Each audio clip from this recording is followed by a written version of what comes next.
नाअहल उनको करार दे दिया गया है। इस वक्त फवाद चौधरी गुफ्तगू कर रहे हैं, बराह रास्त देखेंगे। इलेक्शन कमीशन ने यह फैसला किया है।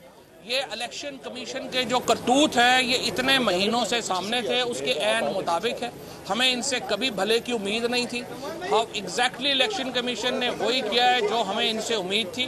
नवाज शरीफ और जरदारी के मुकदमात इलेक्शन कमीशन में लगने को नहीं आ रहे, उनकी फंडिंग केसेस लगने को नहीं आ रहा, लेकिन शाना सिर्फ इमरान खान है। और इमरान खान को डिस्क्वालीफाई करके इनका क्या ख्याल है? पाकिस्तान के 22 करोड़ लोगों को ये डिस्क्वालीफाई कर लेंगे। पाकिस्तान के 22 करोड़ लोगों को नाअहल करने का जो आज फैसला दिया है इन्होंने, ये एक शर्मनाक फैसला है। पाकिस्तान की इज्जत के ऊपर ये हमला है।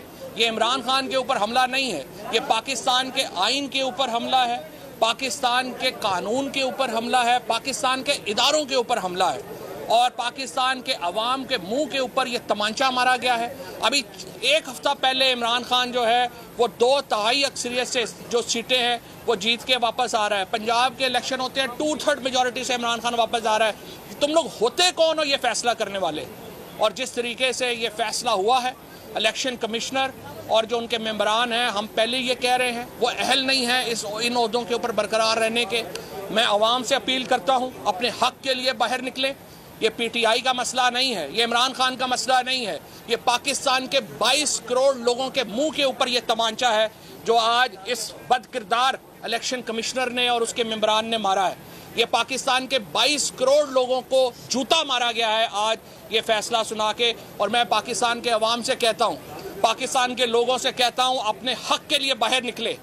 आज इनकलाब की इब्तिदा हो गई है पाकिस्तान के अंदर और जिस तरीके से ये फैसला किया गया है, पाकिस्तान के अवाम इसे मुस्तरद करते हैं, पाकिस्तान तहरीके इंसाफ इसे मुस्तरद करती है, पूरा पाकिस्तान इसे मुस्तरद करता है। और मैं अवाम से अपील करता हूँ बाहर निकलें, अपने हक के लिए बाहर निकलें और इन ऐवानों को उल्टा कर ही पाकिस्तान का आइन बचाया जा सकता है। पाकिस्तान के आइन के तहफ़्फ़ुज़ के लिए पाकिस्तान के लोग बाहर निकले। अभी बाकी तफसीलात के लिए शहबाज।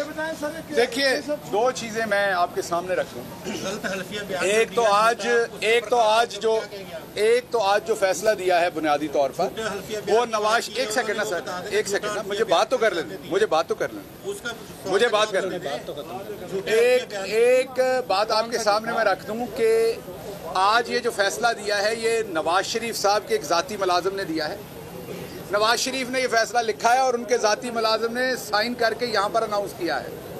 आपने देखा कि 2 बजे का वक्त मुतय्यन किया गया और 2 बजे गेटों को ताले लगा दिए गए, मीडिया को अंदर नहीं आने दिया गया। मीडिया जिस जस्तजू से आप लोग अंदर आए हैं वो आपको पता है, आपके खुदा को पता है, और जिस तरीके से हम आए हैं। अगर ये फैसला इंसाफ पे मबनी होता तो डर कैसा था? अगर ये फैसला इंसाफ के कवानीन को पूरा करके होता तो 2 बजे का अगर अनाउंस किया था तो फिर लोगों को आके सुनने दिया जाता। तो ये नवाज शरीफ का लिखा हुआ फैसला है, एक मफरूर भगौड़े का लिखा हुआ ये फैसला है जिसको आवाम हर लिहाज से मुस्तरद करती है। रही बात इमरान खान की, तो इमरान खान वो लीडर है जो जहां खड़ा हो जाए कौम अरबों रुपए उसके पैरों में ढेर कर देते हैं। इमरान खान जहां पर सिग्नेचर कर दे वहां करोड़ों अरबों रुपए इकट्ठे हो जाते हैं।